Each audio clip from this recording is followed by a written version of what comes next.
New York never really sleeps. It just mutters in its sleep and shifts beneath the sheets of steam rising from the sewers. At La Tavola Nera, the walls still reeked of cordite and vengeance from the night Troc got dropped like a bad habit.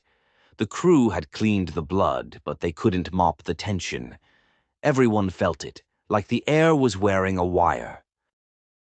Goku D'Angelo stood in the master suite of the penthouse he shared with Valerie. His shirt was unbuttoned, drink in hand, pacing like a lion with a splinter. Valerie leaned on the balcony, moonlight tracing her curves. "You gonna say it or keep stomping around like a toddler with a gun?" He stared at her. "You were fucking Troc."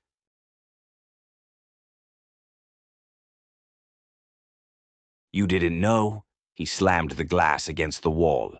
"I gave you everything, and you fed it to a fucking dog with a gold chain." "I was lonely, Goku. You were married to the life. I needed someone who actually looked at me like a woman." He lunged. She gasped as he pinned her to the wall, one hand around her throat. His voice was low, dangerous. "Be grateful I ain't who I used to be." Tears welled. He let go. She slid to the floor. He left without looking back. In an abandoned church up in the Bronx, Bambi Palermo met with her brother Nicky Boy Palermo. She wore black leather. He wore his guilt like a second skin. "You know your godfather is my godfather, right?" Bambi asked. "You think I'd let this family crumble without getting my hands dirty?" Nick looked at her sideways. She smiled. "Only if I let it." In a warehouse converted into a throne room of chrome and smoke, Supreme and his wife sat side by side. She still had the gun she shot Troc with. "You think they'll come for me?" she asked. "If they're smart, they won't." She tilted her head. "And if they're stupid?" He kissed her hand. "Then we do what kings and queens do. We burn down the peasants." Harlow Blonde lit a cigarette on the roof of her club. Stash Cash leaned on the ledge next to her. "You think it's true that there's a rat?" Stodd asked. "I think someone has their hand in too many cookie jars. Sugar." Harlow Southern charm coming out. David Lopez stepped out from the shadows. "Let's hope it ain't you." Harlow didn't flinch. "Well, look what the cat dragged in. I figured you were still somewhere between Miami and a bottle of regret." Lopez cracked a grin. "Got business in town, and maybe a little unfinished business with your boss lady." Stash muttered, "This city's gonna eat us all." At the federal prosecutor's office, Caden leaned over a case file thick as a cinder block. "They killed Troc," he said. Ian Wilson didn't look up.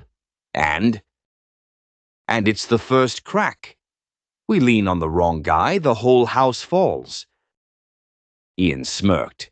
"Then let's push." La Tavola Nera simmered with silence, the kind that weighed heavy on the chest and made your heart second-guess its own rhythm. Goku D'Angelo stood like a war general at the head of the long mahogany table, eyes slicing through the smoky air, scanning the faces of the men who had survived every storm with him. All of them were there. Nick DeCaprile, his right hand since they were knee-high and stealing candy from corner stores, Bambi Palermo, his goddaughter, and the sharpest set of eyes this side of the Hudson. Christian Zintelli, all charm and steel nerves, Lou Carbone, older but still cunning, and Supreme, always unreadable. Valerie wasn't there. Neither was Harlow. But Mrs. Supreme was, and none of them could forget what she had done. Troc lay dead in their memories, the echo of that gunshot still ringing in their ears. Mrs. Supreme had stepped forward, cool as a Sunday sermon, and pulled the trigger like she was clicking a pen. She hadn't flinched. Troc hadn't gotten a word in. Now he was just a memory and a stain on the dining room rug. Goku's voice cracked the silence like thunder. Exactly, Lou said, gravel in his throat. Only people who knew were in this room or sleeping next to someone who was. Goku's jaw tightened. He looked like he was holding back a hurricane. One of us is Judas. Across town, in a quiet dressing room with faded wallpaper and the scent of cheap perfume lingering in the air, Harlow Blonde adjusted her silk gloves in the mirror. Her blonde hair fell in waves around her shoulders, a deliberate southern glamour with a dangerous edge. The knock came, light but firm. She turned. Bambi Palermo walked in holding a small velvet box. "Gift from the boss," she said. Harlow didn't move, eyes like twin daggers. "Which boss, sugar? 'Cause last time I checked, I ain't got no master." Bambi cracked a thin smile. "The only one that matters." Harlow scoffed. "Well, y'all better hope it ain't a caller, 'cause I ain't in the mood to be no man's prize pony tonight." Meanwhile, at a federal safe house dressed up as an office, Agent Caden Winters stared at a corkboard littered with photos, red string, and faces that had haunted him for years. Emily stood in the doorway, arms crossed, tension etched on her brow. "I heard from Bambi today," she said softly. "She's still in deep." Caden didn't look away from the board. "She better stay clean. One slip, and she's gone." Emily's voice lowered. "You talking about the case? Or her?" He turned, finally. "Both." Outside the old bait shop by Pier 17, David Lopez stood with a cigarette between his fingers and a haunted look in his eyes. The rain misted down around him, mixing with salt air and regrets. "You better know what you're doing, Bambi," he whispered into the night, "because if you fall, I fall with you." Back at La Tavola Nera, the air shifted. The doors creaked open. Lou Carbone turned his head, his expression darkening.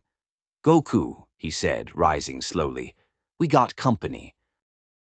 Everyone turned. Mrs. Supreme entered the room like she owned it, heels clicking on tile, her face carved from marble. She didn't wait for an invitation. She sat. "I shot Trock," she said, her voice flat as a scalpel. Nobody gasped. They had all seen it. It wasn't a confession. It was a reminder. Supreme looked at her, jaw clenched, but didn't speak. "He had it coming," she continued. Nick's voice cut through the tension like a wire. "And if he didn't?" Mrs. Supreme's gaze didn't waver. "Then the next bullet is yours." A silence dropped heavier than the first. The Judas hour had begun. Tune in next week to see what happens in Neon Noir,